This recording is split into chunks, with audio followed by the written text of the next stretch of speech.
go. That's recording. Yeah.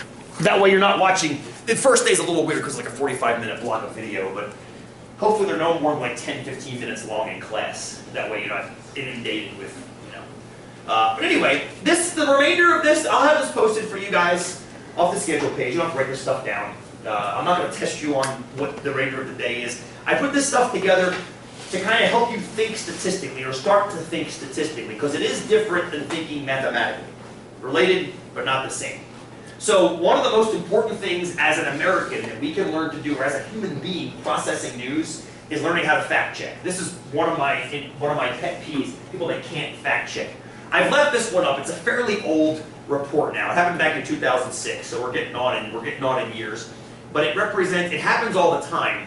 But I love this one so much because I love Katie Couric. She was wonderful. It was her first night as the CBS Evening News anchor. I remember watching it that night. And this big number, 733, popped up behind her head on the screen. And she was talking about the numbers of food poisonings in the U.S. in 2005 and how horrid it was. That it was 733. There was a spike from the year before. The year before was something like 520 or something. And they made a claim like, oh my God, it's increased by 50%, and blah, blah, blah, blah, blah, blah, blah, blah. And they showed video of rats running back and forth from the trash cans to the cafeteria back door, and chefs ashing their cigarettes into the spaghetti jar. I mean, it's all kinds of ridiculous garbage. So the first thing I did was, I apologized to Katie. Say, Katie, I'm sorry, I'm going to have to shut you down now. And then I started doing some Googling of my own. I started looking at some research. So it said 733. I don't want this to make it seem like I'm an unfeeling bastard. I feel terrible for every one of those 733 kids that got sick. I do. Because I have a 6-year-old, and I hate it when he's sick. I hate it when he's hurting. So that's not what I'm talking about. What I'm talking about is I don't think it should make the CBS Evening News, and here's why. There were 76 million food poisonings every year in the U.S., according to the CDC. That number right there should make you realize how small 733 is. 76 million food poisonings. Let that number kind of wash over your mind a little bit. 76 million. Now, one of the things is we have to quantify what a food poisoning is, right? Like, my tummy hurts right now. I wolfed out an apple and a banana between classes. Am I food poisoned? Most likely not. So there's some kind of a definition of food poisoning, whether it's a doctor-submitted paperwork thing or whatever food poisoning is, but there are 76 million of them. And I'm assuming however it's defined is also how that's defined up there. Okay, so let's do a little bit more math on this. I assume 300 million Americans-ish. On average, 3 meals a day. Is that fair? We can adjust that if you don't think it's fair. Think it's fair? Okay, 3 meals a day. So I did 300 million times 3 times 365, because that would give us the number of days in a year, which would be the number of meals eaten in a year, times 300 million, which would actually be the number of meals eaten in a year by all 300 million Americans. I divided that into the number of food poisonings, and that is the rate of food poisoning on average in America, which means you all can expect, on average, to get food poisoning about 2 out of every 10,000 meals you eat. Okay? On average. It's an average. It's an average. Just out of curiosity, who's had food poisoning before? Okay, so there's a good sizable chunk. We've had 10,000 meals would take you a while to consume, yeah, maybe 5 years or something like that. Yeah. So you can expect a couple food poisonings every 5 years or so. Okay? That's an average. I don't think I've ever been food poisoned. I don't think I ever have, but I haven't. Somebody else has had it twice, and we average out to 1 every 5,000 meals or something like that. You see what I'm saying? It's like when you stick your hand in the oven and your feet in the fridge, you feel fine, everything averages out. So, anyway, that's the rate of food poisoning in America. Hold that number in the back of your mind, 0.02%. 0.02%, 2 in 10,000. Let's do the same kind of analysis for school kids. 733 kids got food poisoned. That's going to go in the same place in the fraction as the 76 million went in the last problem, yeah? Okay. There were 75.8 million children, according to the Census Bureau, in 2005. Those kids, I'm going to guess, only ate 1 meal a day. They ate lunch. I'm guessing. They may have eaten breakfast too, and if that's the case, this number gets even more impressive, but let's just say it's just lunch. It does. You'll see how momentarily. 180 school days. We'll call it 180. I know it seems like they keep chopping days off the calendar. We'll call it 180 for now. Here's the rate of food poisoning in schools. 0.0000, little zeros. Wow. Now, in case you need a quantifier, your 4,000, this number is 4,000 times smaller than the previous one. Leading me to scratch my head and wonder why we're not all eating At the cafeteria. at school cafeterias. Because the 733, when you weight it correctly, kind of falls apart, doesn't it? The poor Katie's putting 733 up there, 50% higher than last year. No, it's not. Not at all. You can't look at it that way. Look at how many meals were. That's implying that every single kid that ate a meal in school got sick, if you say it that way. 733 meals were eaten, and every single one of them got sick. You shut that cafeteria down, yes. But that is not what happened. Same thing just happened relative. I was listening to NPR about a week and a half ago. They were talking about how, and sometimes I think it's just to fill news. I blame CNN for a lot of this because they started 24-hour news. So now you have to fill it with crap just to fill the 24 hours. And NPR had a report on, I'm going to make the numbers up because I can't remember them exactly, but fewer patents were granted in 2013 than in 2012. And the way the reporter said it, it was, woe is me, we have fewer patents. And it sounded, I was listening to the tone, I'm like, my God, it's like belying the fact that, or bemoaning the fact that people aren't as creative anymore, not getting things patented. And they talked about how there was only 13 granted in Oregon this year versus 62 the year before. And it was wah, wah. And then the last sentence of the report, which was 2 or 3 minutes long, was, however, only 20% as many patent applications were applied for. Oh, okay. So you only submitted 1/5 as many, and you got 25% less. That's actually more, it's a higher percentage that got granted than got. This is a mathematically illiterate world we live in. It's unfortunate. It's unfortunate. Have you ever heard a statement like this? Unemployment jumped from 6.8% to 6.9%. We've heard that one, yes? We've heard that one, yes? What you say is, no, it hasn't. It most likely hasn't changed at all because that tiny percentage difference is probably due to random chance. These are the kinds of things that drive me nuts as a stat guy, living in a world where people don't understand statistics. Now, I apologize in advance. I'm putting you guys in a situation of continual torture because you will now never be able to watch the news the same way again because you'll question everything you read, hear, and see on screens. And that's okay. You should. Because when you see something like this, you need to know how to deal with it. It came across my Facebook page about, I'd say 6 months, maybe 9 months ago. That seems very heavy.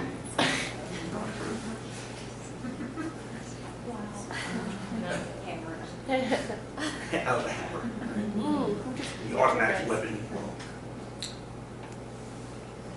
Yes. Problems? Please, Rory, go! No news organizations have stat guys too that are there to. Yes, but the stat guys aren't the ones doing the reporting. Yeah. They're not the ones. Remember, I half-jokingly said earlier that Congress is less popular than syphilis right now? That's true from a percentage point of view. Congress has a 9% approval rating. Syphilis has a 10% infection rate, apparently. The problem is, both of those statistics have what's called a margin of error. The stat guys give those to the news reports, but the news reports don't report them. As soon as you put the margin, that's why I half-jokingly said, I'm half-joking because I want to vomit, 6.8% to 6.9% is a meaningless change because most of the margins of error report are 3 percentage points. So any change less than 3% is meaningless. It's called statistical dead heats. Is it election year right now? Thank God. Please, come here. Lauren, go. I want to think that a lot of the stat guys get paid by the news people, so. I want to hope they don't. but they could get, to sway their. That's one of the biggest arguments. I just heard, I haven't read it yet, but I have this article to read about scientific research and why you can't trust it anymore. Whenever I hear a title like that, I'm like, all the gray is gone, black and it's white, you can, you can't. And one of the arguments put forth is that the scientists doing the research are funded by major corporations, so how can you trust? And I want to pray that a scientist would have enough cojones to be like, yeah, I'll take your $5 million, and guess what, your product doesn't work. I would want to have the cojones, that they have the cojones to do that, and I hope. But all I can do is give you guys the tools and let you ask the questions too, yeah? I hope. Eternal optimists. Explain this. I can't explain it because it doesn't make any sense. That's the thing. So what does it appear to be saying? I'm not trying to be political here, but what does it appear to be saying? More people die by hammers or by medical malpractice than by hammers. Yes. Or by assault. That's what this says. Way more people die by medical malpractice than by hammers. I don't even doubt that. First of all, I can't find these numbers. I can't find those numbers. I don't know, they're not sourced anywhere. So there you go. It doesn't make sense more people will kill people with a hammer than a gun. That's just like, What? that's the real problem I'm seeing. To be honest with you. Well, it depends. Is that just a gun, or is that an automatic weapon? I mean, maybe that's an automatic rifle, which only did kill. Let's assume the numbers even have a grain of truth in them, okay? Let's assume the numbers have a grain of truth. That is, in 2011, 323 got killed by an M16, what the hell that is, an M16. 496 by a Craftsman hammer, 650 by a kitchen knife, 12,000 by drunk drive. Let's assume these numbers are correct, okay?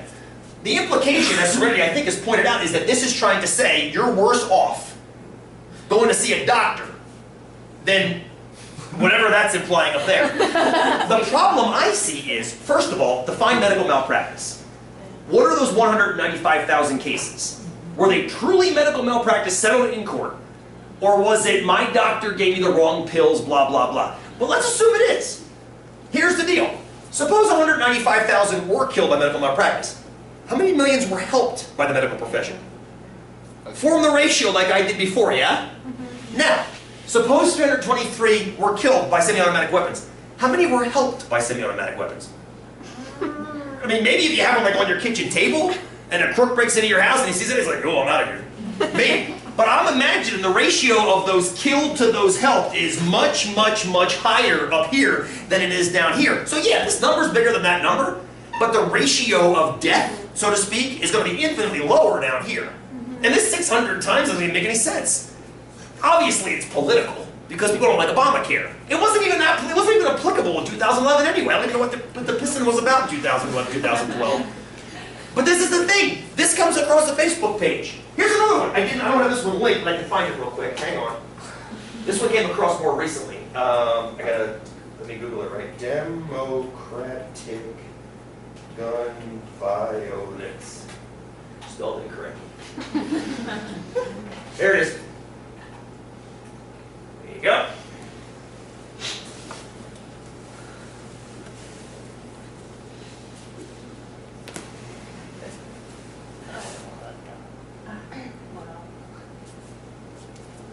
Just in case you were unclear what blue and red meant. In case you didn't get hammered over the head with that in last election cycle. The message is clear. Democrats, I'm watching you. Yeah. Watching all of you. I know you're packing. Itching. Shoot you in the face. But the message is not clear. Wouldn't that be expected? Wouldn't you expect high incidences? Now, I don't even know what the hell high and low means, first of all. I don't even know what those numbers mean. What is high incidence versus low incidence? But let's say it's meaningful. Wouldn't you expect high incidences in these areas? Yeah. Where are those areas? Big cities, large urban centers. If you're measuring incidents by number of incidences, of course you're going to have more violence in a city. There are more people there. By definition, it might be the exact same rate of violence, but you're going to have more occurrences of it happening in a city than in the small country town like Wyoming. Where's Wyoming? It's a big rectangle right here, right? It's Utah, so it's up here. There. Oh God, look. Watch out for Yellowstone National Park. Damn buffalo are packing. Democratic Buffalo of America. This is the kind of crap that flows across your Facebook page every time. Make sure you can ask the right questions, but does that even mean anything? No, it doesn't. Ask them how they define high and low. Ask that. Start with that question. You know the answer. They made it up. Actually, I shouldn't say that. That's it. They made it up. Anyway, we'll come back to that idea too. So this is the idea. This is what statistics allows you to do. Ask the right questions to analyze those. I'm not trying to be political here. I'm trying to be mathematical here. This doesn't tell me anything that I can't get better. Here's some source data for you. Take this in. This blows my mind every time I read it. These are all sourced statistics I've pulled for you guys. See if they blow your mind or they blow mine.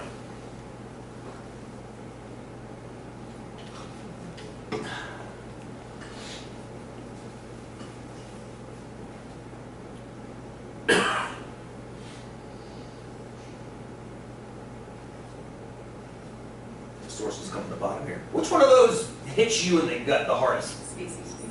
Say that again. I'm sorry.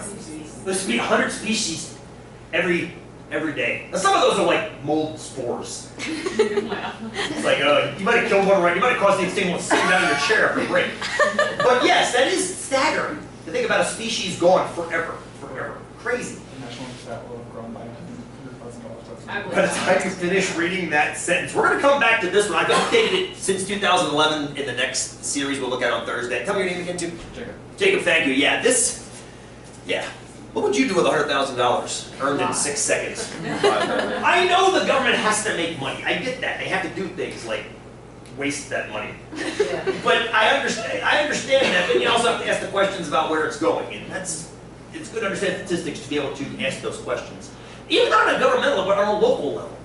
Like going to city council meetings, going to the meetings of interest groups that meet in Bend, being able to ask intelligent questions. It's amazing. You'll get shut down quite a bit. I was at a meeting, about a month and a half ago, talking about childcare on campus.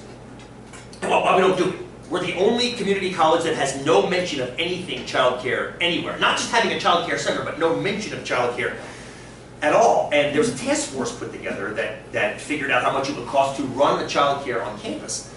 And it turns out, I listened to them talk, and it was wonderful. Like, my God, they're saying it might impact up to 2,800 to 3,800 students with kids that could come bring their kids to school, drop them off, go to class, not worry about where their kids are.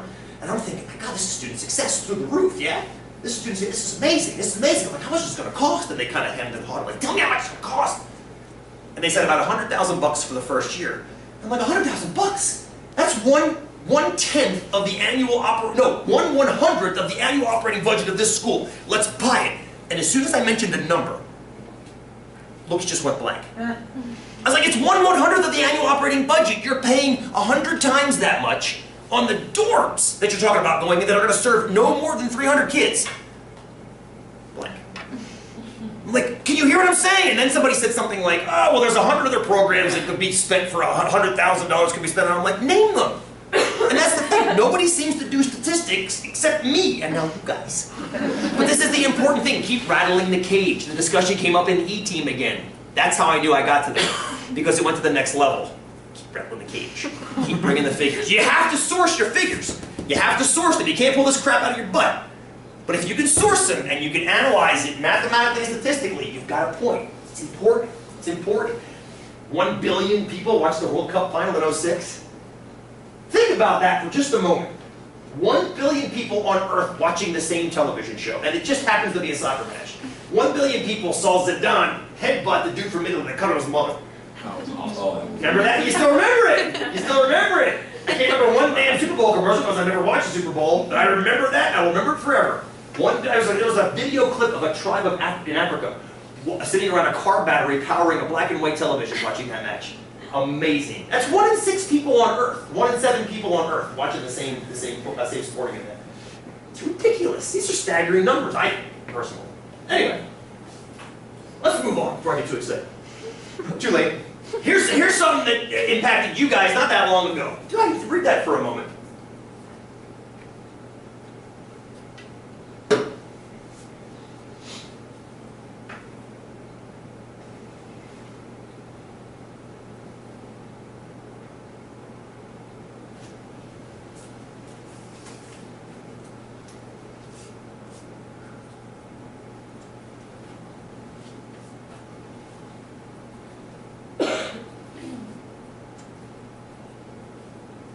Now, this has come up time and time again. The board agonizes, the board of COCC agonizes over raising tuition.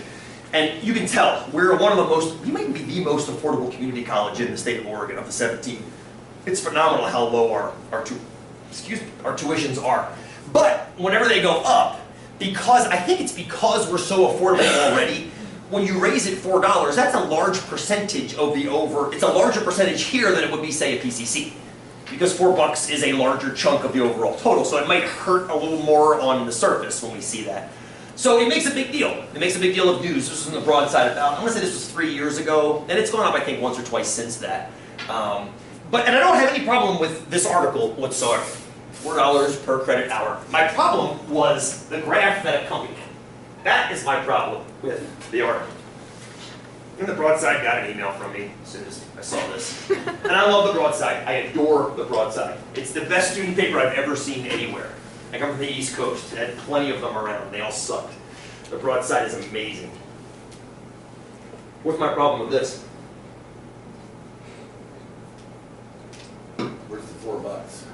Say that again. Where's the $4? Well, I can find it in certain places. Thank you, Richie.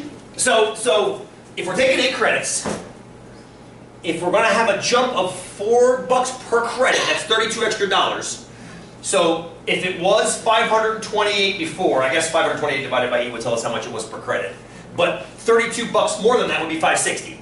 Let's see if it works out. 12 credits, that would be 48 extra dollars. 12 times 4, yeah. So 48 plus 792 gives us, yep, 840. 16 times 4, 64. Yeah, it looks legit. I think they're doing the math right there. So that's fine. So what's my beef with the graph? You can't take 20 credits. You can. Hang on. You can. You shouldn't. I'm at 21. You should. Oh, you can hear it, Jay. No, you can. I think if you go above 21, you have to get permission or something. You have to get it done sometimes. I remember my last term at college, I overloaded and it was hard, but we got it done. We got it done. And that's okay. You can take 20 credits. It's not that the credits aren't the problem. The numbers are okay. What's my beef with this graph? You're thinking too much like math people, not enough like stat people, which is the whole point of today, is to start getting you to think that way. How is it potentially Sherry deceiving? Go. It makes it look like 20 credits is a much higher percentage because where they're all going up the same amount. Thank you, Sherry. Hold that thought. Give me your name back there. John, what's on your mind? Well, it just like looks like the 560 is like almost a third larger than the 528. You know, like What Sherry and John just pointed out is exactly my beef. So we just decided that's $32, right? Mm-hmm. Has to be. How is that 528? Right? How is that? Isn't that like 100? Here's the problem I have with this graph. That's what it should look like. That's what it should look like. They did one of the colossal statistical, I don't want to call it a bastard move. Because they may have done it not intentionally, misleadingly, but maybe just because they didn't like the way this looked. Maybe they thought it was too much and they just said, let's just chop this off at the bottom. And if we chop that off at the bottom, then it fits the page nicer. And that could very well be what they did. But then, as Sherry and John just said, when you do that, you exacerbate the slope of the line that remains. Right now, the slope of this line is exactly what it should be. This is 32. And if that's 32, yeah, I'll buy that's 528.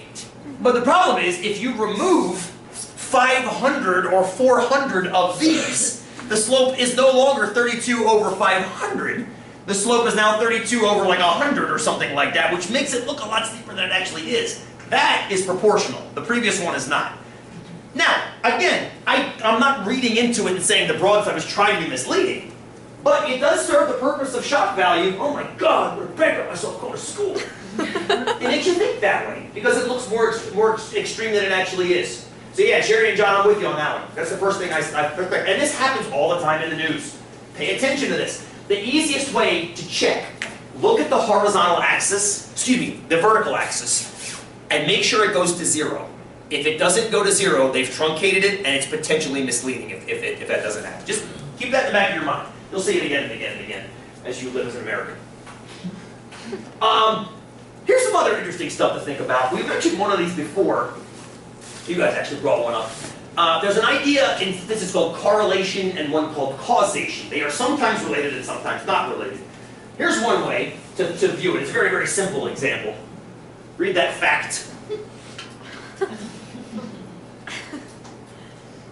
The conclusion that follows the fact. It's possible. It's quite possible that we've got a government conspiracy lacing our ice cream with some kind of aggressive drugs. Possible. The fact is true, FYI. What does it mean to say that ice cream sales are strongly correlated with crime rates? What does that mean to say when I say that? What do I mean when I say that? the more ice cream you eat, the more crime. Can I make it a little less causal? Yeah. As ice cream rates go up, so do crime rates. Yeah. With heat, with those is the exact same thing. Thank you, friend. Thank you. Hold that thought for 2 minutes if you don't mind. I want to make sure we understand what a correlation is first. A correlation means how two things interact with each other. If they're highly correlated, it means that as one goes up, the other goes up. You can also have high inverse correlation, which means as one goes up, the other one goes down. That's also a strong correlation.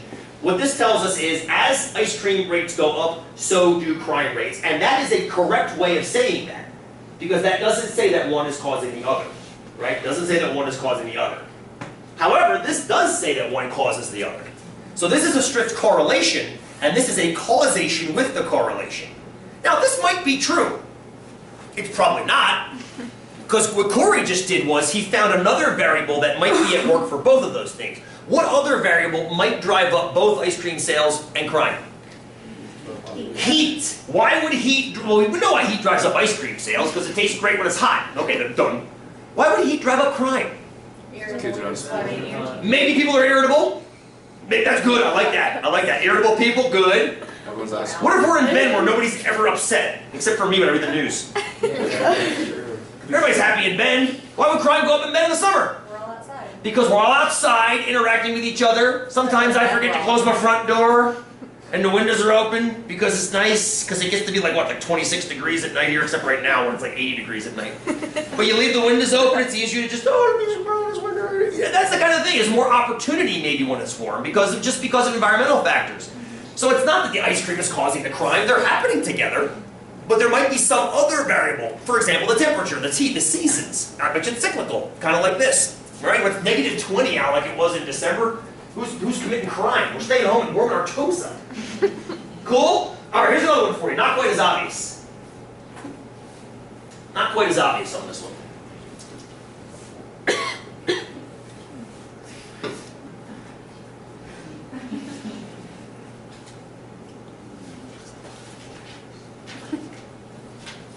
What's the high correlation? What two things are being correlated here? Daughters and divorce. Numbers of daughters, right, and rates of divorce.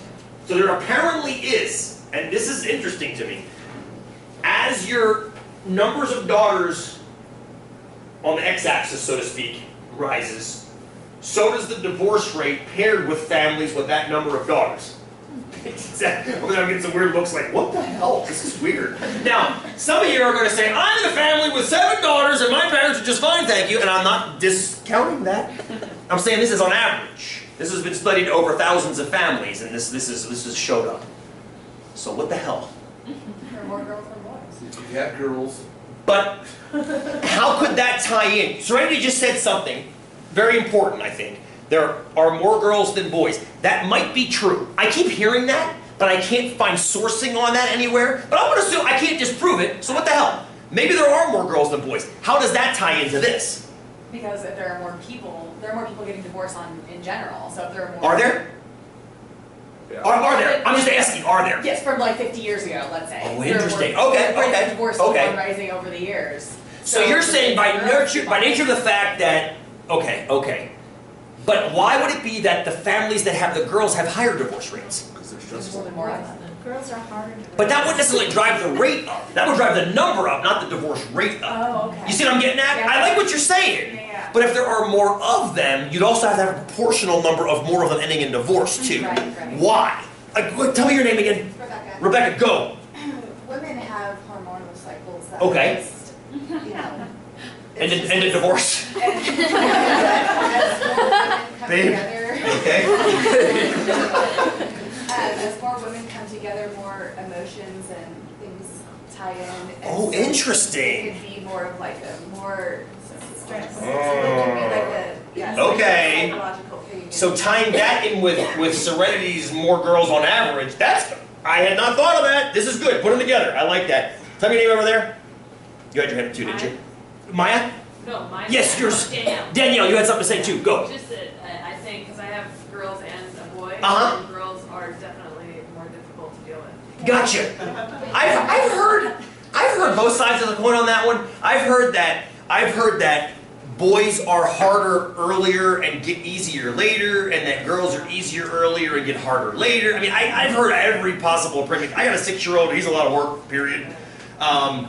Sure. But we So. can add more girls together. So what you're saying is basically the causation is daughters leads to divorce on average. Sure. I'm not trying to water it down and put words in your mouth, but that's what it seems like you've got an arrow pointed. Yeah. Daughters, therefore divorce. Okay, got it. I'm not trying to simplify the situation, but that's the causation there. Go. What's your name again? Sarah. Sarah, go. I have a question. Yes. So is there like a third factor like there was in the other one, like how heat was at I don't know. I don't know with this one. I can't find anything on this except for what one student told me about 3 years ago. And here it is. I left this as an open question, and it still is, but here's a neat explanation for it.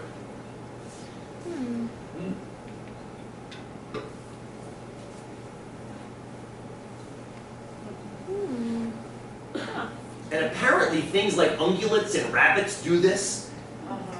I don't know why, and the students didn't know why either. But it's not that the daughters create the stress that causes a divorce. It's that the relationship was already stressed, resulting in female offspring. I can't tell you why because I don't know why. But apparently it's a biological kind of mystery in other species, and maybe it works that way for humans too. Don't know. Don't know. It could possibly be that men, it's like ingrained in them to reproduce.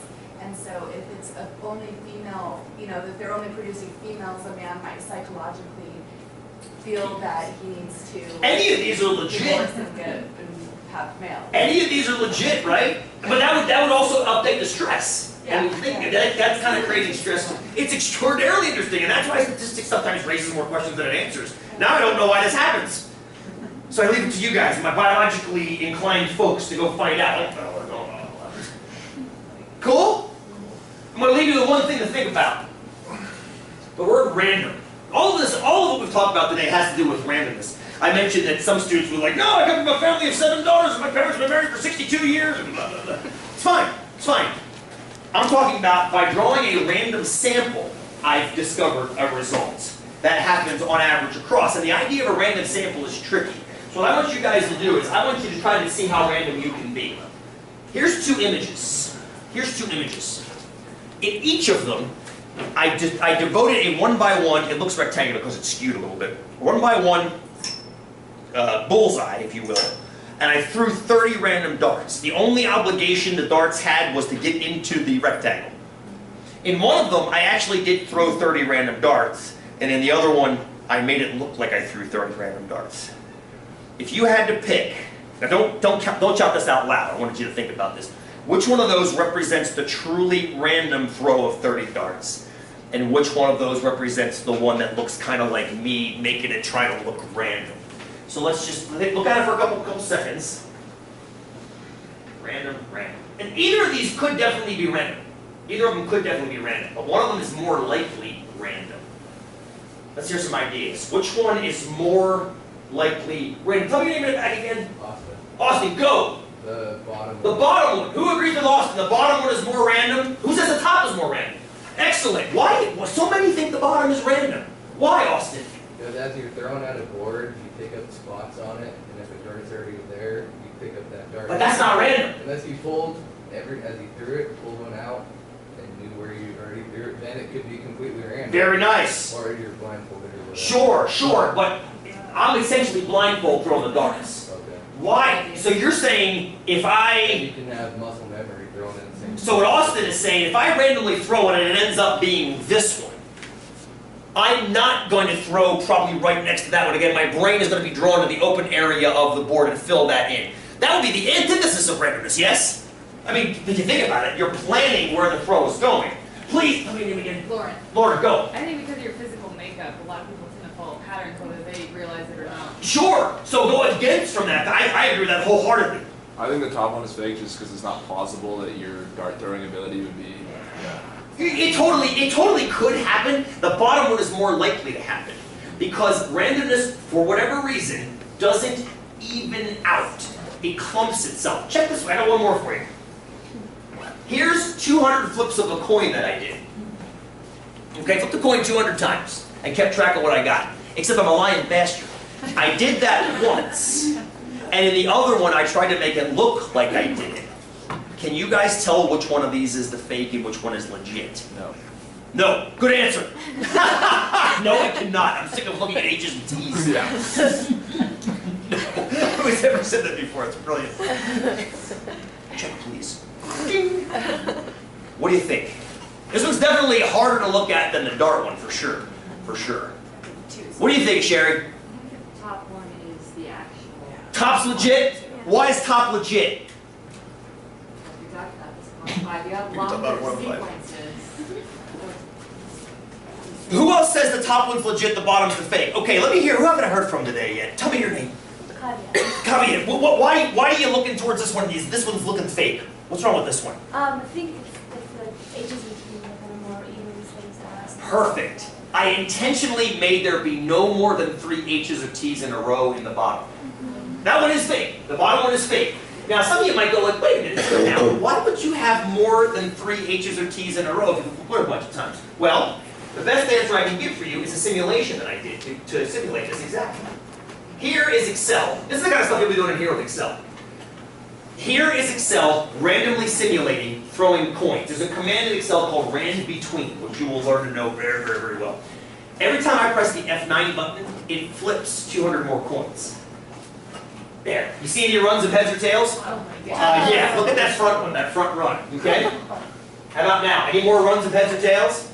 Any more runs? Now, I haven't been very good about defining what a run is. All I said was I didn't have any more than 3 in the fake, right? As it turns out, mathematically, there's a 96% chance, 96% chance, that if you throw a coin 200 times like this, you're going to have a run of 6 or more somewhere in there. You see a run of 6 or more in there? You sure do. How about right there? How about right here? How about right there? Yeah, 96% of the time you're going to find a run, which means 96 out of 100 on average. Why?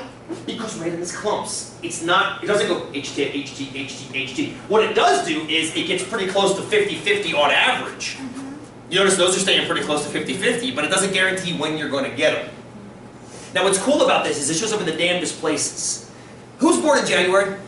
Anybody born in January? Give me the day you were born. 8th. 25th. 14th. Okay, that's not as close as I like. Let's keep going. February. That's February days. 26. My mom's birthday. 9. 10. 15. 9 and 10 right next to each other. Why? I don't know. March. We can't match you now, can we? See what I mean? April. 7. 6. Yeah. 23rd. A 6. 6th! You can't get much closer than 6 and 6. I had a 3-way tie in the last class. Bizarre. May. Thank you. May. Count them out. 16th. 21. 2nd. Not as close as I like. But we got a match. Why don't we have a match? Well, here's the mathematical reason. We've got about 40 people in here, yeah? Ish. 40 people. Right, 40 people.